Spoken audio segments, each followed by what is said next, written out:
आपका स्वागत है हमारे हिस्ट्री पीवाईक्यू सीरीज में। हम जो है कई वर्षों से आए हुए प्रश्नों का अध्ययन कर रहे हैं जो परीक्षा की दृष्टि से इम्पोर्टेंट क्वेश्चन हैं। तो बिना टाइम वेस्ट किए हुए चलते हैं हम अपनी प्रश्नों की तरफ। प्रश्न नंबर एक है, प्राचीन भारत में मंदिरों के साथ संबंध विद्यालयों को क्या कहा जाता था? यानी मंदिरों के साथ यानी मंदिरों के पास जो विद्यालय हुआ करते थे, यानी मंदिरों से लगे हुए जो विद्यालय होते थे उन्हें हम क्या कहते थे? उन्हें हम घटिका कहते थे। अगला प्रश्न है, चालुक्य सम्राट पुलकेशिन द्वितीय जो थे, हर्ष पर विजय किस वर्ष हुई थी? चालुक्य सम्राट पुलकेशिन द्वितीय यानी पुलकेशिन द्वितीय जो थे वो चालुक्य वंश के सम्राट थे, प्रतापी शासक थे और ये दक्षिण भारत में शासन करते थे। इनका शासन काल जो था 610 से 642 ईस्वी माना जाता है। हर्ष जो थे वो उत्तर भारत के शासक थे, महाराजा थे उत्तर भारत के। पुलकेशिन द्वितीय और हर्ष में युद्ध होता है नर्मदा नदी के तट पर। पुलकेशिन में और हर्ष में कहाँ युद्ध होता है? वो युद्ध होता है नर्मदा नदी के तट पर, जो पहले उत्तर और दक्षिण की सीमा माना जाती थी। यानी जो उत्तर और दक्षिण की सीमा कौन थी? नर्मदा नदी मानी जाती थी। तो पुलकेशिन में और हर्ष में कब लड़ाई हुई थी, कब युद्ध हुआ था?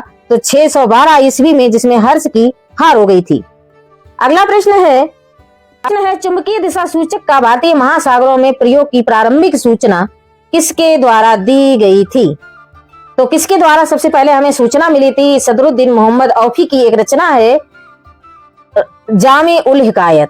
क्या रचना है इनकी? जामे उल हिकायत। इसमें जो है समुद्री यात्राओं का वर्णन हमें मिलता है इस रचना में, और ये फारसी लेखक थे। ये सदरुद्दीन मोहम्मद औफी कौन है? वो फारसी लेखक हैं। इनकी जो बुक है जामे उल हिकायत में हमें चुंबकीय दिशा सूचक का पता लगता है। इससे जो है जो भी नाविक होते हैं वो जो महासागरों में यात्रा करते हैं उन्हें दिशाओं का ज्ञान होता है। यानी समुद्र में ये दिशा बताता है चुंबकीय दिशा सूचक यंत्र। उत्तर, दक्षिण, पश्चिम, पूर्व का ज्ञान हमें इसी यंत्र से होता है। अगला प्रश्न है, पेरिप्लस के अनुसार मिनांडर के सिक्के भड़ौच के बाजार में खूब प्रचलित थे। किस स्थल से मिनांडर के 16 सिक्के प्राप्त हुए हैं? पेरिप्लस के अनुसार जो मिनांडर यानी मिलिंद के जो सिक्के थे, मिलिंद ने जो सिक्के चलाए थे वो भड़ौच के बाजार में खूब ज्यादा इनका प्रचलन था। मिलिंद के यानी मिनांडर का के जो 16 सिक्के थे वो कहाँ से? बैराट से प्राप्त होते हैं। और ये बैराट है कहाँ? तो वो है राजस्थान के जयपुर के पास में एक स्थान है बैराट, वहीं से ये 16 सिक्के प्राप्त होते हैं। अगला प्रश्न है किस क्रांतिकारी को महंत प्यारेलाल हत्याकांड में शामिल होने, अंग्रेज हुकूमत के खिलाफ बगावत करने के आरोप में 20 वर्ष की सजा दी गई? यानी किस क्रांतिकारी को महंत प्यारेलाल हत्याकांड में शामिल होने, अंग्रेज हुकूमत के खिलाफ बगावत करने के आरोप में 20 वर्ष की सजा दी गई? तो 20 वर्ष की सजा किसे दी गई थी? तो वो दी गई थी केसरी सिंह बारहट। किसे दी गई थी? केसरी सिंह बारहट की को सजा दी गई थी। इन्होंने क्या किया था? इन्होंने प्यारेलाल की हत्या की थी, महंत प्यारेलाल की हत्या की थी। ये जो केसरी सिंह बारहट, ये प्रसिद्ध राजस्थानी कवि और स्वतंत्रता सेनानी थे। वे जो है केसरी सिंह बारहट जो है अपना गुरु, राजनीतिक गुरु किसे मानते थे? तो वो मानते थे जी मैजनी इटली को अपना गुरु मानते थे। कौन? केसरी सिंह बारहट। अगला प्रश्न है, जैन धर्म के अनुसार सृष्टि की रचना और पालन पोषण किससे हुआ है? सृष्टि की रचना एवं पालन पोषण किससे हुआ है? तो यहाँ पे जैन धर्म लिखा है, लेकिन यहाँ पे सृष्टि की रचना और पालन पोषण जो किससे हुआ है? सार्वभौमिक आत्मा से। तो सार्वभौमिक आत्मा से ये कथन मुझे असत्य प्रतीत होता है। जैन धर्म के अनुसार सृष्टि की रचना नहीं है। जैन धर्म के अनुसार सृष्टि की रचना स्वयं बिना किसी निर्माता के होती है। यानी संसार अपने नियमों और कर्म सिद्धांत से चलता है। यानी संसार कैसे चलता है? जैन धर्म के अनुसार संसार अपने खुद के नियमों और खुद के कर्म के सिद्धांत से चलता है, और सार्वभौमिक आत्मा से सृष्टि की रचना पालन पोषण होता है। तो वो है हिंदू धर्म, यानी वेदों में लिखा हुआ है। अगला प्रश्न है कुचिपुड़ी और भरतनाट्यम नृत्य में, कुचिपुड़ी और भरतनाट्यम नृत्य में किसमें नर्तक प्रासंगिक रूप से कथोपकथन करते हैं, कथोपकथन का प्रयोग करते हैं। कथोपकथन का प्रयोग यानी कथोपकथन क्या है? भाव को संवाद में प्रस्तुत करना, यानी जो भी कहानी होती थी वो गा गा कर प्रस्तुत करते थे, तो वो किसमें होता है? कुचिपुड़ी में। किसमें? कुचिपुड़ी में, और कथक में भी होता है और ओडिसी में भी होता है। अगला प्रश्न है अजंता की गुफाएं, भीमबेटका की गुफाएं, लेपाक्षी मंदिर किस चित्रकला के प्रमुख उदाहरण हैं? ये तीनों जो है किस चित्रकला के उदाहरण है? तो वो उदाहरण है भित्ति चित्रकला, यानी भित्ति चित्रकला। और ये भित्ति चित्रकला क्या होता है?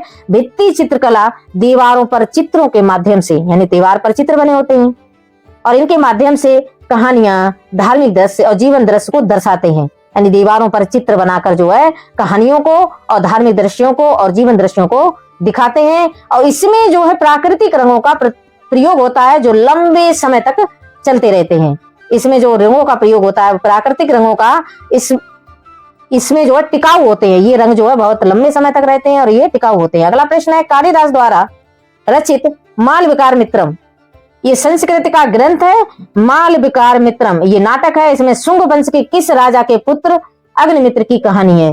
मालविकार मित्रम में अग्निमित्र जो है वो नायक है और मालविका वो कौन है? वो है नायिका। मालविका कौन है? तो वो है नायिका। इसमें जो है मालविकार मित्रम में जो नायक है अग्निमित्र, वो पुष्यमित्र शुंग का बेटा है, पुत्र है। पुष्यमित्र शुंग का कौन है? पुत्र है अग्निमित्र। इसकी कहानी मालविकार मित्रम में लिखी हुई है जो कालिदास ने लिखा है। इनका महत्वपूर्ण नाटक है ये। अगला प्रश्न है तमिल क्षेत्र में रहने वाले सिद्ध मूर्ति पूजा की निंदा करते थे, वे किस बात को मानते थे? यानी तमिल में क्षेत्र में जो सिद्ध रहते थे वो मूर्ति पूजा नहीं करते थे, उसकी खंडन करते थे और वे एक ईश्वरवाद को मानते थे, यानी ईश्वर एक है, ईश्वर एक है ऐसा उनका मानना था और मूर्ति पूजा का खंडन करते। सम्राट अशोक के राज्यादेशों का सबसे पहले रिकॉर्डिंग किसने की? यानी सम्राट के जो भी राज्यादेश थे, राज्यों के लिए दिए गए आदेश थे, वो सबसे पहले किसने उन्हें समझा था, पढ़ा था? तो वो पढ़ा था जेम्स प्रिंसेप ने। किसने पढ़ा था? तो वो पढ़ा था जेम्स प्रिंसेप ने 1837 ईस्वी में। कब पढ़े थे? 1837 ईस्वी में पढ़ा था। राज्यादेश स्तंभों पर, राज्यादेश जो होते थे वो स्तंभों पर ब्राह्मी लिपि में लिखे थे, जिसे कोई पढ़ भी नहीं पाया था, जिसे कोई नहीं पढ़ पाया था क्योंकि इसके राज्यादेश ब्राह्मी लिपि में लिखे हुए थे। और इसके बाद आगे आए जेम्स प्रिंसेप, उन्होंने इनके राज्यादेशों को पढ़ा और कब पढ़ा? वो 1837 ईस्वी में। तब हमें पता चलता है कि ये लेख जो है, ये राज्यादेश जो है सम्राट अशोक के हैं। तो ये रहे आज के हमारे क्वेश्चन, इंपॉर्टेंट क्वेश्चन। तो अगर वीडियो पसंद आई हो तो लाइक करें, कमेंट करें और हमारे चैनल को सब्सक्राइब करें तथा ज्यादा से ज्यादा शेयर करें। नमस्कार, जय हिंद, जय भारत। ये रहे आज के हमारे महत्वपूर्ण क्वेश्चन। ऐसे ही प्रश्नों के लिए बने रहिए हमारे साथ, और भी टॉपिक अच्छे प्रश्नों को हम लाएंगे, आपके साथ उपस्थित होंगे। तब तक के लिए हमारे चैनल को सब्सक्राइब कर लीजिए। वीडियो पसंद आई हो तो लाइक करिए, कमेंट करिए और शेयर करिए। तब तक के लिए जय हिंद, जय भारत।